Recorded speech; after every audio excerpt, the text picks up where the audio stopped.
নমস্কার। আজ একটা অঙ্কনের সংখ্যাটা বলা আছে একদল গরু ও মুরগির মোট পায়ের সংখ্যা মোট মাথার সংখ্যা দুগুণের চেয়ে 14 বেশি।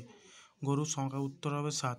অঙ্কটা করার আগে বলার কি তোমরা আমার হোয়াটসঅ্যাপ ও টেলিগ্রাম চ্যানেল জয়েন করতে হয়, যেখানে প্র্যাকটিসের মক টেস্ট দেওয়া হয়। 4 লিঙ্ক অঙ্কের ডিসক্রিপশনে দেওয়া থাকবে। এখানে কী বলছে, গরু মুরগির মোট পায়ের সংখ্যা মাথা যে সংখ্যা তার দুগুণ হচ্ছে 14 বেশি।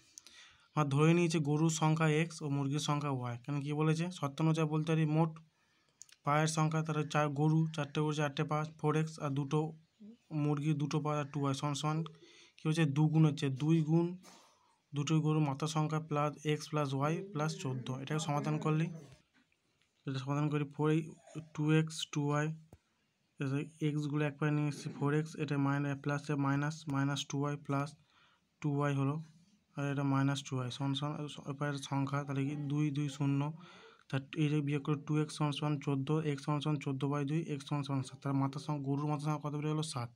আশা করি সব বুঝতে পেরেছো।